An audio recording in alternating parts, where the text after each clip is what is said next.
உலகில் நீங்கள் எங்கே இருந்தாலும் நேற்றைய தினம் தமிழ்நாட்டு அரசியல் நடந்த எல்லாத்தையும் 20 நிமிஷத்தில் உங்கள் முன்னாடி கொண்டு வந்து நிப்பாட்டு தான் இந்த ஷோவோட நோக்கம். மறக்காம சப்ஸ்கிரைப் பண்ணுங்க, பெல் ஐக்கான் அழுத்துங்க. அப்பதான் ஒவ்வொரு நாள் காலையும் தவறாம இந்த நிகழ்ச்சி உங்களை வந்து சேரும். வீடியோ பிடிச்சிருந்தா லைக் பண்ணுங்க, ஷேர் பண்ணுங்க, முக்கியமாக ஹைப் பண்ணுங்க. அப்பதான் இந்த வீடியோ பல உறவுகளை சென்றடையும். நம் டைம்ஸ் ஆஃப் ரிபப்ளிக் நியூஸ் குடும்பமும் பெரிதாகும். உறவுகளால் நான், உறவுகளுக்காக நான் உங்கள் சிபி நவீன். இந்த டைம்ஸ் ஆஃப் ரிபப்ளிக் நியூஸின் காலை குரல். அனைவருக்கும் இனிய காலை வணக்கம் உறவுகளே. ஒரு சின்ன வேண்டுகோள், இந்த வீடியோவை முழுமையா பாருங்க. ஒருவேளை பிடிக்காம ஸ்கிப் பண்றீங்கன்னா ஏன் போறீங்க, கடல என்ன ஆச்சுன்ற காரணத்தை கமெண்ட்ல மட்டும் சொல்லிட்டு போங்க. ஏன்னா அதை நாங்கள் அப்டேட் பண்ணிப்போம். இந்த ஷோ உங்களுடையது, இந்த சேனலும் உங்களுடையது. முதலாவதாக தலைப்பு செய்திகள். இன்னைக்கு நம்ம மேஜையில் இருக்கிறது இதுதான். ஒன்று, முதல்வரே நேற்று ஒரு விண்ணப்பத்தை தானே உட்கார்ந்து நிரப்பியிருக்காரு. அது என்ன விண்ணப்பம்னு முக்கிய செய்தியில் பார்ப்போம். இரண்டாவதாக, மாதம் 7500 ரூபாய் 10 மாதத்தில் கையில் கிடைக்கிற ஒரு அரசு அறிவிப்பு வந்திருக்கு. யாருக்கு எப்படின்னு அரசின் நகர்வுகளில் சொல்கிறேன். மூன்றாவதாக, நாகர்கோவில் சபரிவர்மன் விவகாரத்தில் நேற்று ஒரு முக்கியமான திருப்பம் நடந்திருக்கு. தொடர்கதையில் முழுசாக இருக்குது. நான்காவதாக, பழனி கோயில் நில வழக்கில் நீதிமன்றம் நேற்று ஒரு உத்தரவு போட்டிருக்கு. அதுவும் தொடர்கதையில் தான். அஞ்சாவதாக, நேற்று வரும்னு எல்லாரும் எதிர்பார்த்த அந்த பெரிய தீர்ப்பு என்ன ஆச்சுன்னு சொல்கிறேன். ஆறாவதாக, இந்த ஆட்சி கவிழுமாங்கிற கேள்விக்கு ஒரு கூட்டணி கட்சி தலைவரே நேரடியாக பதில் சொல்லியிருக்காரு. ஏழாவதாக, நீட் எழுதின தமிழ்நாடு மாணவர்களுக்கு ஒரு முக்கியமான எண்ணிக்கையும் ஒரு முக்கியமான தேதியும் இருக்குது செய்தி சுருக்கத்தில். எட்டாவதாக, 1339 கிலோ, இது என்னோட எண்ணிக்கை கிடையாதுங்க, எஃப்ஐஆர் பகுதியில் தெரியும், வெயிட் பண்ணி வாட்ச் பண்ணுங்கள். ஒன்பதாவதாக, 17 வருஷமாக போலீஸ் ரேட் இருந்த ஒருத்தரை சென்னையில் சிக்கியிருக்காரு. பத்தாவதாக, சாலையே இல்லாத ஒரு ஊர் விஜய் அண்ணான்னு கூப்பிடுது. மக்கள் கோரிக்கையில் அந்த குரலை கேட்கலாம். இன்னைக்கு முக்கிய செய்தி, நம்ம எல்லார் வீட்டையும் தொடர விஷயம். வாங்க அதிலிருந்தே ஆரம்பிக்கலாம். இப்போது முக்கிய செய்திகள். ஒவ்வொரு வீட்டுக்கும் ஒரு முகவரி இருக்கு. ஆனால் அந்த முகவரி நாட்டோட கணக்கில் ஏறினாதான் ரேஷன், சாலை, பள்ளிக்கூடம், மருத்துவமனைன்னு ஒவ்வொரு திட்டமும் அந்த வீட்டை வந்து சேரும். அந்த கணக்கெடுப்பு தான் மக்கள் தொகை கணக்கெடுப்பு. சரிங்களா? ஸோ நேற்று தமிழ்நாட்டில் அது தொடங்கியிருக்கு. இது 16வது கணக்கெடுப்பு உறவுகளே. கடைசியாக நடந்தது 2011. 2021 நடக்க வேண்டியதை கொரோனாவால் தள்ளி போச்சு. அதனால் கிட்டத்தட்ட 15 வருஷம் கழித்து நடக்கிற கணக்கெடுப்பு இது. தமிழ்நாட்டில் சுமார் 3.30 கோடி குடும்பங்கள் இதில் கணக்கெடுக்கப்படும்னு பத்திரிகைகள் சொல்லுது. இதில் நேற்று நடந்த ஸ்பெஷல் என்னென்னா, முதல்வர் விஜய் தலைமை செயலகத்தில் உட்கார்ந்து சுய கணக்கெடுப்பு படிவத்தை இணையவழியில் தானே நிரப்பி பதிவு பண்ணியிருக்காரு. வீடியோ நம்ம பார்த்துருப்போம். மக்கள் தொகை கணக்கெடுப்பு இயக்குனர் சுந்தரேஷ் பாபு ஐஏஎஸ், சென்னை மாநகராட்சி ஆணையர் சமீரன் ஐஏஎஸ், துணை ஆணையர் சித்ரா விஜயன் ஐஏஎஸ்னு 3 பேரும் முதல்வருக்கு சென்சஸ் ஆஃப் இந்தியா 2027 நினைவு பட்டயம் கொடுத்துருக்காங்க. முதல்வர் தன்னோட பதிவில் சொன்னது, இது வெறும் எண்ணிக்கை இல்லை, நீங்கள் வழங்கும் தகவல் தான் எல்லா திட்டங்களுக்குமான அடிப்படை. ஒவ்வொரு குடும்பமும் உண்மையான தகவல்களை கொடுங்கள், நான் பதிவு செய்து உள்ளேன், உங்கள் தகவல் ரகசியமாக பாதுகாக்கப்படும் அப்படின்னு சொல்லிட்டு.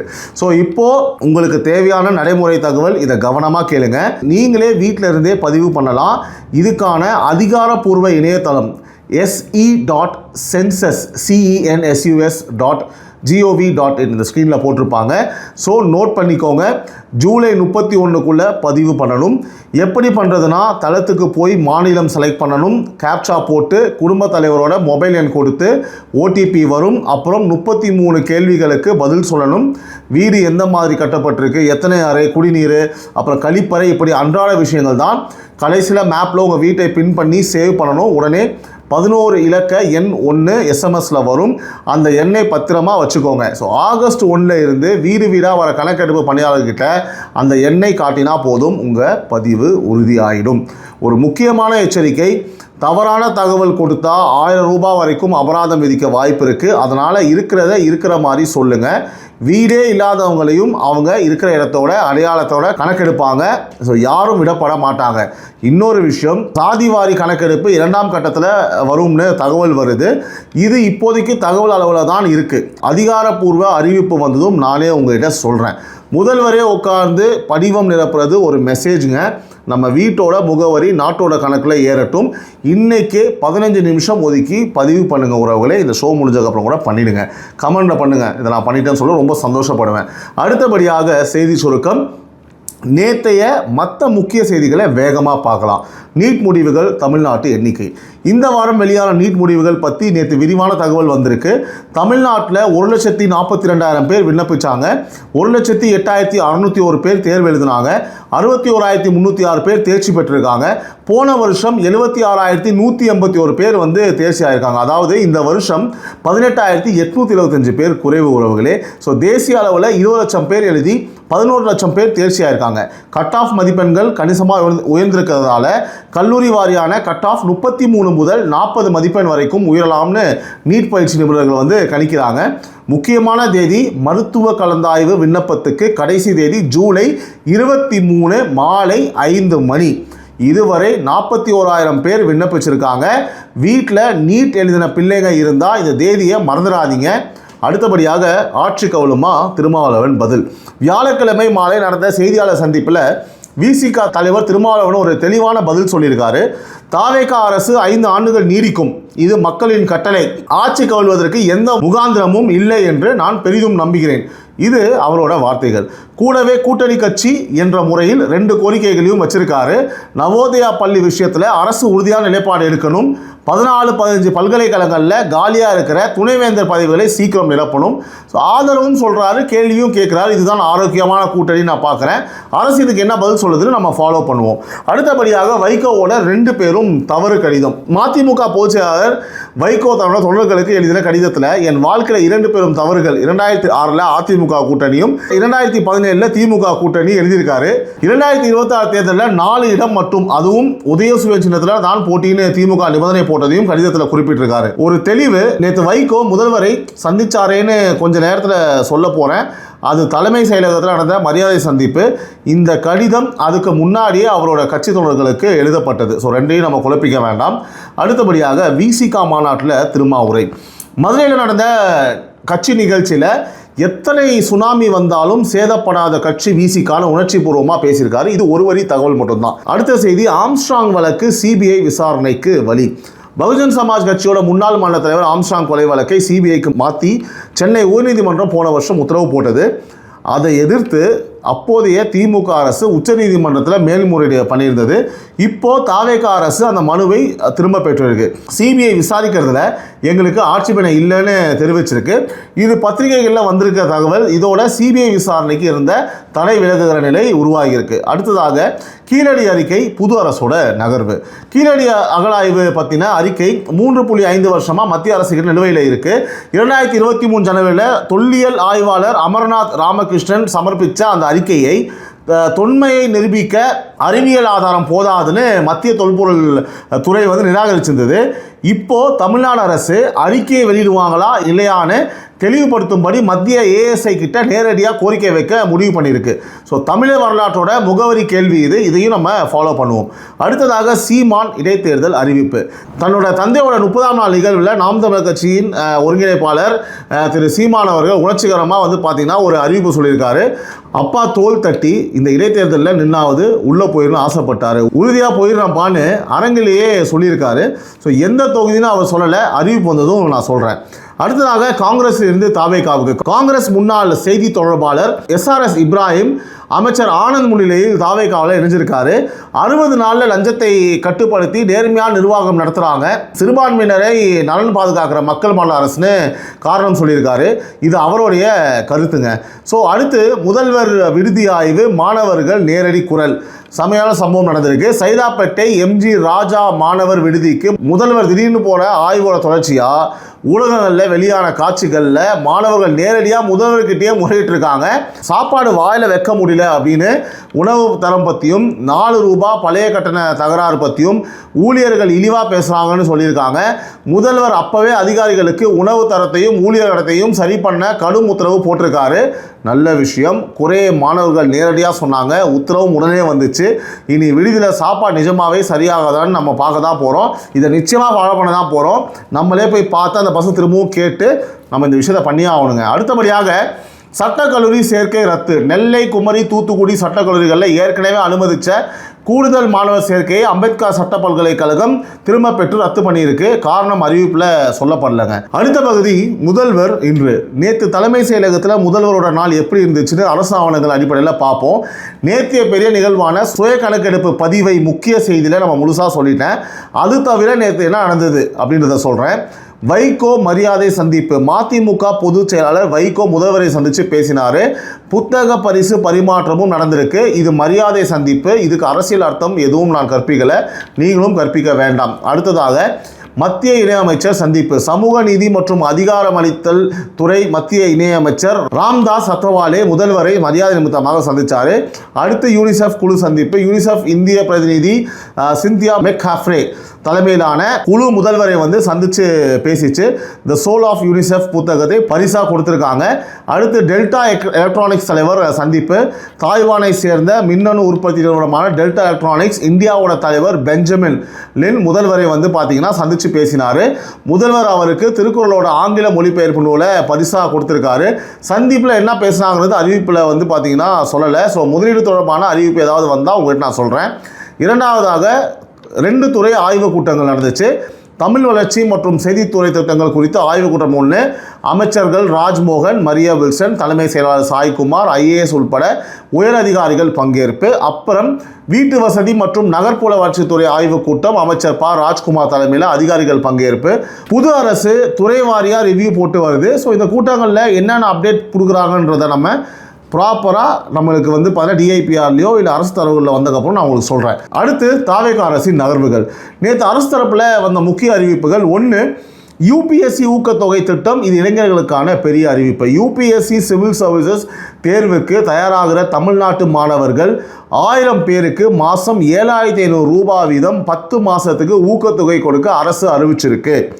இதுக்கான தேர்ந்தெடுப்பு மதிப்பீட்டு தேர்வு செப்டம்பர் 6ஆம் தேதி காலை 10 மணி முதல் மதியம் 12 மணி வரை நடக்கும். விண்ணப்பம் இன்னைக்கு ஜூலை 18 தொடங்குது. கடைசி தேதி ஆகஸ்ட் 3. ஸோ விண்ணப்பிக்க வேண்டிய அதிகாரப்பூர்வ இணையதளம் skilldevelopment.tn.gov.in ஸ்க்ரீனில் போட்டிருக்கேன். ஸோ நுழைவுச் சீட்டு ஆகஸ்ட் 3ஆவது வாரம் வரும். வீட்டில் UPSCக்கு படிக்கிற பிள்ளைங்க இருந்தால் இந்த தகவலை இன்றைக்கே அவங்ககிட்ட சேருங்க. விண்ணப்பிக்க 15 நாள் தான் இருக்குது. நான் ஏன் பொறுமையாக நிறுத்தி நிதானமாக படிக்கிறேன் அப்படின்னா புரியணும். இது முக்கியமான விஷயம். நான் நோட் பண்ணியிருப்பீங்க நம்புகிறேன். சரிங்களா. ரெண்டாவதாக புதிய மின்னணு குடும்ப அட்டைகள். உணவுத்துறை அமைச்சர் வெங்கட்ராமன் நேற்று சென்னையில் 2 நிகழ்ச்சிகளில் வேளச்சேரியில் 1480 பேருக்கும் தேனாம்பேட்டையில் 478 பேருக்கும் மொத்தம் 1958 பேருக்கு புதிய மின்னணு குடும்ப அட்டைகளை வழங்கியிருக்காரு. இந்த வாரம் முழுக்க சென்னையில் தொடர்ந்து குடும்ப அட்டை வழங்கல் நடந்துட்டு வருது. இது அதோட தொடர்ச்சி தான். மூன்றாவதாக பிணையில்லா கல்வி கடன்.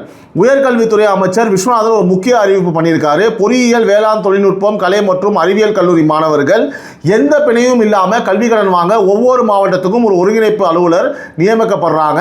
அவங்களுக்கு தனி மொபைல் எண்ணும் கொடுக்கப்படும். அந்த மாவட்டம் வாரியான எண்கள் இன்னும் வெளியிடப்படலை. வெளியானதும் நான் இங்கே உங்களுக்கு சொல்கிறேன். அது வரைக்கும் கல்வி கடன் தேவைப்படுறவங்க உங்கள் கல்லூரி அலுவலகத்திலையும் கேட்டு வைங்க. ஸோ நாலாவதாக விளையாட்டு உள்கட்டமைப்பு நகர்வுகள். உலகத்தரம் வாய்ந்த விளையாட்டு வளாகம் தமிழ்நாட்டிலையும் அமைக்கிற நோக்கத்தில் அமைச்சர் ஆதவ் அர்ஜுனா ஆலோசனைப்படி விளையாட்டுத்துறை செயலாளர் சந்தீப் நந்தூரி IAS தலைமையிலான குழு அகமதாபாத்தில் இருக்கிற விளையாட்டு வளாகத்தை நேரடியாக போய் ஆய்வு பண்ணியிருக்கு. அதே நாளில் இன்னொரு நல்ல செய்திங்க. L&T நிறுவனம் தன்னோட CSR நிதியிலிருந்து தமிழ்நாடு சாம்பியன்ஸ் அறக்கட்டளைக்கு 2 கோடி ரூபாய் காசோலை வழங்கியிருக்குங்க. ஸோ விளையாட்டுத்துறையில் அடுத்தடுத்து நகர்வுகள் நடக்குது. இதில் இருந்து என்ன அறிவிப்பு வருதுன்னு நம்ம பார்ப்போம். 5வதாக தணிக்கைத்துறை குறை தீர்க்கும் இணைய வசதி. ஸோ தணிக்கைத்துறை தொடர்பான மக்கள் குறைகளை உடனுக்குடன் தீர்க்க புது ஆன்லைன் வசதி வந்திருக்குங்க. cams.tn.gov.in தளத்தில் பப்ளிக் கிரீவன்ஸ் போர்ட்டலுங்கிற பகுதியில் புகார் கொடுக்கலாம். இதுவும் நான் ஸ்க்ரீனில் இங்கே இருக்குது, பார்த்துக்கோங்க. ஸோ 6வதாக தியாகிகள் தினம். நேற்று தியாகிகள் தினத்தை முன்னிட்டு கிண்டி காந்தி மண்டப வளாகத்தில் தியாகி சங்கரலிங்கனார், தியாகி ஆர்யா என்கிற பாஷ்யம், தியாகி செண்பகராமன் சிலைகளுக்கு அமைச்சர்கள் மாலை அணிவிச்சு மரியாதை செலுத்தினாங்க. சென்னை மாகாணம்ங்கிற பேரை தமிழ்நாடுன்னு மாற்றணும்னு 76 நாள் உண்ணாவிரதம் இருந்து உயிர் துறந்தவர் தான் சங்கரலிங்கனார். நம்ம இன்னைக்கு சொல்கிற தமிழ்நாடுங்கிற பேருக்கு பின்னாடி அவரோட உயிர் இருக்குங்க. ஸோ முதல்வரும் தனிப்பட்ட முறையில் தியாகிகளுக்கு அஞ்சலி பதிவு வெளியிட்டிருக்காரு. அடுத்தபடியாக தொடர்கதை. நம்ம தொடர்கதையாக பேசிட்டு வர விவகாரங்களில் நேற்று என்ன நடந்துச்சுன்னு பார்ப்போங்க. இது ரொம்ப முக்கியமான செக்மெண்ட்டுங்க. ஸோ சபரிவர்மன் நீதிக்கான முகவரி தேடுற குடும்பம். நாகர்கோவில் கிளைச்சிறையில் சபரிவர்மன் உயிரிழந்த விவகாரத்தை நாம் தொடர்ந்து பேசிட்டு வரோம். சுருக்கமாக பின்னாடி சொல்கிறேன். குட்கா விற்பனை வழக்கில் கைதான மாற்றுத்திறனாளி இளைஞர் சபரிவர்மன் ஜூலை 13 அன்னைக்கு சிறைக்குள்ளேயே உயிரிழந்தார். நீதிபதி முன்னிலையில் நடந்த பிரேத பரிசோதனையில் உடம்புல 19 காயங்கள் இருந்ததாக அறிக்கை வந்துச்சு. இது ஊடகங்களில் வெளியான தகவல். இந்த வழக்கில் 3 சிறை வார்டன்கள் கைது பண்ணப்பட்டு பணியிடை நீக்கமும் செய்யப்பட்டிருக்காங்க. நேற்று நடந்த திருப்பம் இது. 5 நாளாக பிணவரையில் இருந்த சபரிவர்மனோட உடல் நேற்று குடும்பத்துக்கிட்ட ஒப்படைக்கப்பட்டுருச்சு. ஆனால் விஷயம் அதோட முடியல. அரசு தரப்பில் அறிவித்த உதவிகள் 10 லட்சம் ரூபாய் நிவாரணமும், மனைவிக்கு வேலை நியமன ஆணை, இலவச மனை பட்டா, வீடு கட்ட 3 லட்சம் ரூபாய், பிள்ளைகளுக்கு கல்வி உதவித்தொகை, இதெல்லாம் அறிவிப்பாக இருக்கே தவிர நேற்று வரைக்கும் கையில் கிடைக்கலங்கிறது தான் குடும்பத்தோட குற்றச்சாட்டு. அதனால் இறுதி ஊர்தியை நடுசாலையிலேயே நிறுத்தி வச்சு ஊர் மக்கள் மறியல் பண்ணாங்க. கோட்டாட்சியரும் டிஎஸ்பியும் வந்து பேச்சுவார்த்தை நடத்திட்டு இருந்தாங்க. நேற்று இரவு வரைக்கும் இதுதான் நிலவரம். இங்கே 2 உண்மைகளை அப்படியே சொல்லணும். அரசு உதவிகளை அறிவித்தது உண்மை, அமைச்சர் நேரடியாக வீட்டுக்கு போனதும் உண்மை. அதே நேரம் அறிவித்த உதவி அந்த குடும்பத்தோட கைக்கு போய் சேராமல் இருக்கிறதும் உண்மை. அறிவிப்பு பேப்பரில் இருந்தால் போதாது, வேலை ஆணை அந்த அம்மா கையில் இருக்கணும். அது எப்போ நடக்குதுன்னு நம்ம கண்காணிச்சுட்டே இருப்போம். இது வந்து நான் சொல்லிடுறேன், இந்த ஷூட் நடக்கிற வரைக்கும் வரல. அதுக்கப்புறம் வந்து தான் நான் நாளைக்கு உங்களுக்கு கண்டிப்பாக அதை நான் அப்டேட் பண்ணிடுறேன். அடுத்த தொடர்கதையில் பழனி கோயிலில் சில வழக்கு. ஸோ பழனி கோயில் நில விவகாரத்தில் நேற்று 3 முன்னேற்றங்களுங்க. முதலாவது நீதிமன்ற உத்தரவு. 100 கோடி ரூபாய் மதிப்புள்ள கோயில் நிலத்தை விதிமுறை மீறி தனிநபர்கள் பேரில் பதிவு பண்ணதாக சொல்லப்படுற இந்த வழக்கில் சஸ்பெண்ட் ஆன சார் பதிவாளர் ஜஸ்டின் மணிகண்டன் போட்ட முன்ஜாமீன் மனுவை உயர்நீதிமன்ற மதுரை அமர்வு விசாரித்தது. முன்ஜாமீன் கொடுக்கக்கூடாதுன்னு கோயில் தரப்பில் இடையூட்டு மனுவும் போட்டிருந்தாங்க. இருந்தாலும் நீதிபதிகள் நிபந்தனையோடு முன்ஜாமீன் வழங்க உத்தரவு போட்டிருக்காங்க. 2வது சிபிசிஐடி விசாரணை வேகம். திண்டுக்கல் சிபிசிஐடி அலுவலகத்தில் புகார்தாரர் முருகானந்தம் உட்பட 5 அதிகாரிகளும் பழனி தாசில்தார் சஞ்சீவ் காந்தியும் நேற்று ஆஜரானாங்க. சார் பதிவாளர் அலுவலகத்தில் இருந்த முக்கிய ஆவணங்களை போலீஸ் எடுத்துகிட்டு போயிருக்காங்க. பத்திரப்பதிவு நடந்த நாளுக்கு முன்பின் ஒரு வாரத்தோட சிசிடிவி காட்சிகளை ஆய்வு பண்ண ஆரம்பிச்சிருக்காங்க. ஸோ அந்த நாட்களில் யாரெல்லாம் அலுவலகத்துக்கு வந்தாங்கிறத கண்டுபிடிக்கிறது தான் நோக்கம். 3வது திமுக தாக்குதல். இதே விவகாரத்தில் திமுக செய்தி தொடர்பாளர் கடுமையான குற்றத்தை வந்து சாட்டியிருக்காரு. நாங்கள் சொல்கிற பேரில் இருக்கிற 2 பேருக்கும் இந்த அளவு நிலம் வாங்குற கெப்பாசிட்டி இல்லைன்னு விசாரணையில் தெரிஞ்சிருக்கு. பினாமி யாரோடன்னு தெரியணுங்கிறது அவங்க வாதம். ஸோ இது எதிர்க்கட்சி குற்றச்சாட்டு. விசாரணையில் எதுவும் இது வரைக்கும் நிரூபணமாகலை. வழக்கு வந்து பார்த்தீங்கன்னா விசாரணை கட்டத்தில் தான் இருக்குது. வழக்கமாக சொல்கிற மாதிரி முடிவை நீதிமன்றம் தான் சொல்லணும். அடுத்த விஷயம், குதிரை பேரம் சிபிஐ மனு தீர்ப்பு என்னாச்சுன்னு நம்ம பார்க்கலாம். நேற்று இந்த நேரத்தில் சொன்னேன் இல்லையா, எம்எல்ஏ கிட்ட பேரம் பேசப்பட்ட வழக்கை சிபிஐக்கு மாற்றணும்னு போடப்பட்ட பொதுநல மனுவில் இன்னைக்கு தீர்ப்பு எதிர்பார்க்கப்படுதுன்னு. ஸோ அந்த தீர்ப்பை சென்னை உயர்நீதிமன்றம் தள்ளி வச்சிருக்கு. இது பத்திரிகைகளில் வந்த தகவல். அடுத்த தேதி அறிவிப்பு வந்ததும் உங்ககிட்ட நான் சொல்கிறேன். தீர்ப்பு வர வரைக்கும் இந்த விவகாரத்தை நம்ம பொறுமையாக தான் காத்திருப்போம். அடுத்து ஒழுங்கு நடவடிக்கை ஒரு வரி அப்டேட். வீராசாமி விவகாரம் கட்சி நீக்கமும் கைதும் நடந்ததை நேற்று முந்தின நாள் நம்ம விரிவாக சொல்லியிருந்தோம். புது அப்டேட் கிடையாது. கோவை மாநகராட்சி கூட்டத்தில் குழப்பம் பண்ணதா 5 கவுன்சிலர்களுக்கு மேயர் 2 மாதம் பணியிடை நீக்கம் அறிவிச்சிருக்காங்க. ஸோ இதில் காங்கிரஸ், மார்க்சிஸ்ட், இந்திய கம்யூனிஸ்ட் கட்சி கவுன்சிலர்கள் அடக்கம் ஏவாவேலு வழக்கோட அடுத்த நீதிமன்ற தேதி ஜூலை 28 அன்னைக்கு மறுபடியும் இதை பற்றி பேசுவோம். அடுத்த segment FIR and arrest.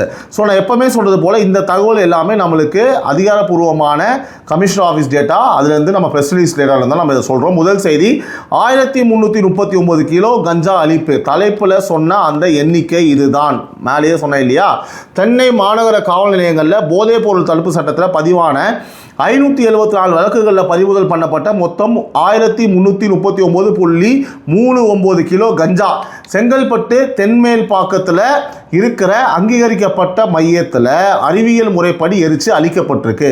So கூடுதல் ஆணையர் பாபு தலைமையில் இது நடந்திருக்கு.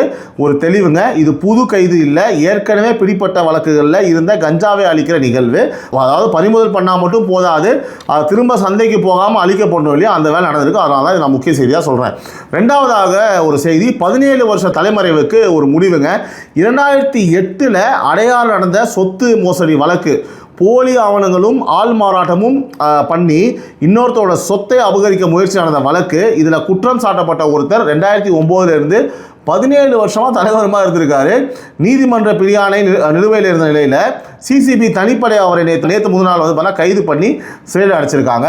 55 வயசாகிற அவர் நீலாங்கரை பகுதியில் இருந்திருக்காரு. 17 வருஷம் ஓடினாலும் வழக்கு விடல. இதுதான் இதோட மெசேஜ். ஸோ மற்ற முக்கிய அறிக்கைகள்லாம் வந்து நான் சுருக்கமாக சொல்லிடுறேன். வானகரம் பகுதியில் காதல் திருமணம் பண்ணிய இளம்பெண்ணை கணவன் சந்தேகப்பட்டு தொடர்ந்து துன்புறுத்தி பூங்காவில் வச்சு தாக்கி கொலை மிரட்டல் விடுத்த வழக்கில் கணவன் கைது பண்ணப்பட்டு சிறையில் அடைக்கப்பட்டிருக்காரு. மதுரவாயில் பகுதியில் உடன் வாழ்ந்த பெண்ணையும் தடுக்க வந்த அவங்க மகளையும் மது போதையில் தாக்கின நபர் பெண்கள் வன்கொடுமை தடுப்பு சட்டத்தில் கைது செய்யப்பட்டிருக்காங்க. மூன்றாவதாக மாதாவரத்தில் வீட்டு வாசலில் இருசக்கர வாகனம் திருடப்பட்ட வழக்கில் வாகனம் தணிக்கைகளில் நம்பர் பிளேட் இல்லாமல் வண்டி ஓட்டி வந்த 23 வயசு இளைஞர்கள் சிக்கினார். என்ஜின் என்னை சிரிப்பாத்தில் திருட்டு வண்டின்னு தெரிஞ்சு அவங்களே வந்து வண்டிட்டு இருக்காங்க. அடுத்தபடியாக பூக்கடை பகுதியில் தபால் அலுவலகம் முன்னாடி நிறுத்தின ஸ்கூட்டர் திருட்டு சிசிடிவி திருட நபர் கைது. இவர் மேலே ஏற்கனவே 4 திருட்டு வழக்கு இருக்குன்னு சொல்கிறாங்க. அடுத்து அண்ணா சாலை அமீர் மஹாலில் 20 வருஷமாக காவலாளியாக வேலை பார்க்கிறவரை உள்ள விட மறுத்ததுக்காக பழிவாங்கும் நோக்கத்தில் தாக்கின நபர் கைது பண்ணப்பட்டு சிறையில் அடைக்கப்பட்டிருக்காரு. ஸோ இதெல்லாம் காவல்துறை வெளியிட்ட அதிகாரப்பூர்வ அறிக்கைகள். வழக்கமாக சொல்கிறது தான் கைது என்பது குற்றச்சாட்டினை தான், முடிவை நீதிமன்றம் தான் சொல்லணும். அடுத்ததாக மக்கள் கோரிக்கை. இன்றைக்கி ஒரு ஊரோட குரல் உறவுகளே. திண்டுக்கல் மாவட்டம் நத்தம் பக்கத்தில் இருக்கிற பெத்தான்குளம்ங்கிற கிராமம். இந்த ஊருக்கு இன்னைக்கு வரைக்கும் சாலையே இல்லைங்க. ஆரம்பத்தில் சொன்ன அந்த முகவரின்னு அதுதான் இது. இந்த ஊருக்கு மேப்ல இடம் இருக்கு, ஆனா போய் சேர்ற சாலை முகவரியே இல்லாம இருக்கு. 50க்கும் மேற்பட்ட குடும்பங்கள் இருக்கிற இந்த ஊர்ல 40க்கும் மேற்பட்ட பள்ளி மாணவர்கள் தினமும் 3 கிலோமீட்டர் கரடுமுரடான மலையோட ஒற்றையடி பாதையில் நடந்து தான் பள்ளிக்கூடத்துக்கு போறாங்க. காலில் காயத்தோட அவசர நேரத்தில் பிரசவ நேரத்திலையும் நோயாளிகளை துணியில கட்டிட்டு தூக்கிட்டு தான் வந்து போகணும். ஸோ வழியிலேயே பல உயிர் வந்து இழந்திருக்காங்கன்னு ஊர் மக்கள் சொல்றாங்க. குடிநீர் உள்பட அடிப்படை வசதிகளும் இல்லை. ஸோ வீட்டு வரி மட்டும் தவறாமல் வசூல் ஆகுதுன்னு நம்ம கேள்விப்படுறோம். ஓட்டு நேரத்தில் மட்டும் சாலை வாக்குறுதி வருங்கிறது அவங்க ஆதகமாகவும் இருக்குது. 10ஆம் வகுப்பு படிக்கிற பவானிங்கிற மாணவி சொன்னது, கல்லும் கரடுமா ரோடு, லேட்டாக போனால் டீச்சர் அடிக்கிறாங்க, ரோடு போட்டு தாங்க அப்படின்னு சொல்லிட்டு ஊர் மக்கள் ஒரே குரலில் கேட்குறது என்ன தெரியுமா? விஜய் அண்ணா சாலை போட்டு கொடுங்க அப்படின்னு. இந்த கோரிக்கையை அப்படியே மாநில அரசோட பார்வைக்கு கொண்டு போகிறோம். மாவட்ட நிர்வாகம் இந்த ஊருக்கு என்ன பதில் சொல்லுது, சாலை வருதா, இதை நம்ம ஃபாலோ பண்ணிகிட்டே இருப்போம். நிச்சயமாக ஃபாலோ பண்ணுவோம். பெத்தான்குளம் மக்களே, உங்கள் குரல் இங்கே பதிவாயிடுச்சு. நிச்சயமாக நம்மளே ஃபாலோ பண்ணிட்டு தொடர்கதையாக நம்ம சொல்லிகிட்டே இருப்போம். இந்த கோரிக்கையை முன் வச்சுக்கிட்டே இருப்போம். அடுத்ததாக நாளை என்ன? இன்னைக்கு சனிக்கிழமை ஜூலை 18 என்ன இருக்குது? 1 UPSC ஊக்கத்தொகை விண்ணப்பம் இன்னைக்கு தொடங்குது. விவரத்தை வந்து பார்த்தா நகர்வுகள் பகுதியில் உங்களுக்கு சொல்லிட்டேன். 2 நேற்று சொன்ன மாதிரி சென்னையில் VVIP வருகையோட 2வது நாள் இன்னைக்கு சம்பந்தப்பட்ட பகுதிகளில் போக்குவரத்து கட்டுப்பாடுகள் தொடரும். வெளியில் கிளம்புறவங்க கொஞ்சம் முன்னாடியே கிளம்புங்க. 3வதாக சபரிவர்மன் விவகாரத்தோட இன்னைக்கே நிலவரத்து நாளை காலை குரலில் கண்டிப்பாக நான் சொல்கிறேன். இப்போது வர நாட்களோட முக்கியமான தேதிகள் இது உங்கள் கேலண்டரில் குறித்து வச்சுக்கோங்க. ஜூலை 23 நீட் மருத்துவ கலந்தாய்வு விண்ணப்பத்துக்கு கடைசி நாள். மாலை 5 மணி வரைக்கும் தான். அதே நாளில் இன்னொரு விஷயம் இருக்குது, ஜனநாயகம் திரைப்படம் வெளியீடு. ஸோ ஜூலை 28 முன்னாள் அமைச்சர் ஏவா வேலு வழக்கில் அடுத்த நீதிமன்றம் தேதி அது. ஸோ அதனால் நோட் பண்ணி வச்சுக்கோங்க. ஜூலை 29 அஜித்குமார் வழக்கில் மதுரை நீதிமன்றத்தில் விசாரணை தொடங்குது. முக்கியமான வழக்கு, மறந்துடக்கூடாது. ஜூலை 31 மக்கள் தொகை சுய கணக்கெடுப்பு கடைசி நாள். இன்னைக்கே சொன்ன se.census.gov.in போடுவாங்க. இப்போ பதிவை வந்து அதுக்குள்ளே முடிச்சிடுங்க. கமெண்ட்லையும் சொல்லுங்கள். ஆகஸ்ட் 3 UPSC ஊக்கத்தொகை விண்ணப்பத்துக்கு கடைசி நாள்.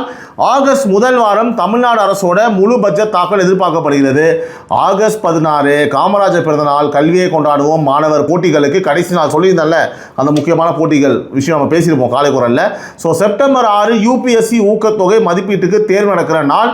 இந்த தேதிகள் எல்லாமே டிஸ்கிரிப்ஷன்லையும் இருக்குது, மறக்காமல் நோட் பண்ணி வச்சுக்கோங்க உறவுகளே. அடுத்தபடியாக குடும்ப பேச்சு.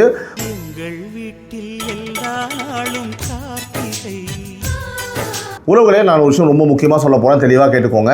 நம்ம எல்லாருக்குமே தெரியும், காலை நம்ம தினமும் 6 மணிக்கு காலை குரல் நிகழ்ச்சி அவங்க சந்திக்கிறேன். அரசியல் மேலே 12 மணிக்கு நம்ம போட்டுடுறோம். ஒரு சில நேரங்கள் மிஸ் ஆனாலும் நம்ம 12 மணி இதெல்லாம் போஸ்ட் பண்ணிடுவோம்.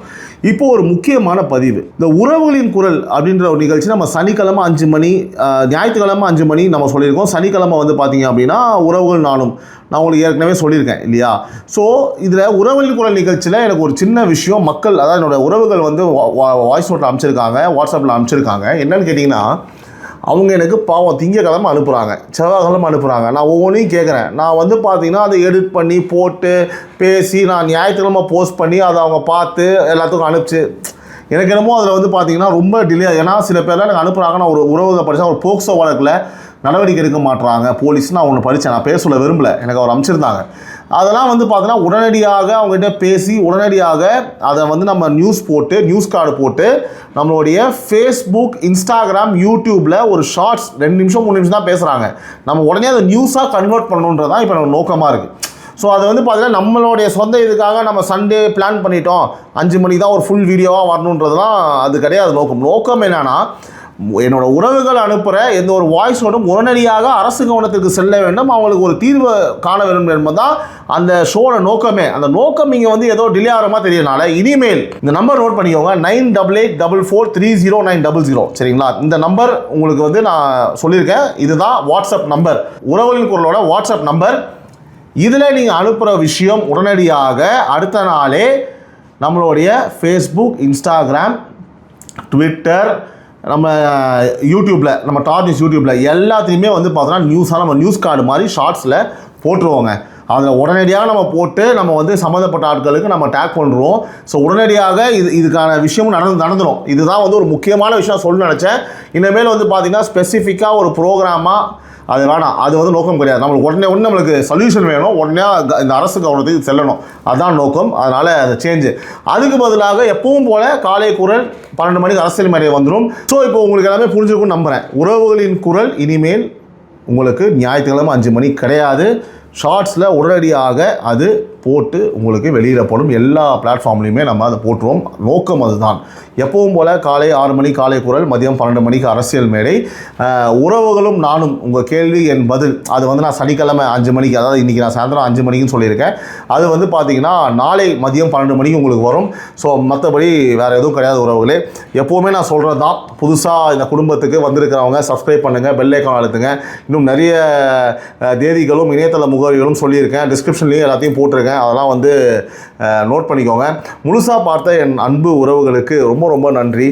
அதே மாதிரி இந்த ஷோவை கண்டினியூஸாக பார்த்து சப்போர்ட் பண்ணுறீங்க. சப்ஸ்கிரைப் பண்ணுங்கள். ஏன் சொல்கிறேன்னா அப்போ தான் நோட்டிஃபிகேஷன் வரும், இன்னும் வியூஸ் அதிகமாக போகும். ஹைப் பண்ணுங்கள். ஏன் சொல்கிறேன்னா நிறைய உறவுகளுக்கு இது போய் சென்றடையும்.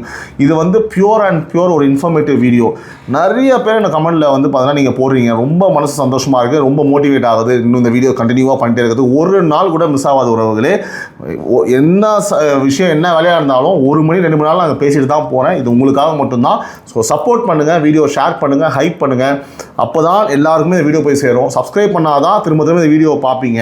ஸோ இதுதான் எப்போ வைக்கிற ரிக்வெஸ்ட். உறவுகளால் நான், உறவுகளுக்காக நான் உங்கள் சிபி நவீன். இது டைம்ஸ் ஆஃப் ரிபப்ளிக் நியூஸின் காலை குரல். அனைவருக்கும் இந்த நாள் இனிய நாளாக அமைய என்னுடைய மனமார்ந்த வாழ்த்துக்கள். மீண்டும் உங்களை இன்று மதியம் 12 மணிக்கு அரசியல் நிகழ்ச்சியில் நான் சந்திக்கிறேன்.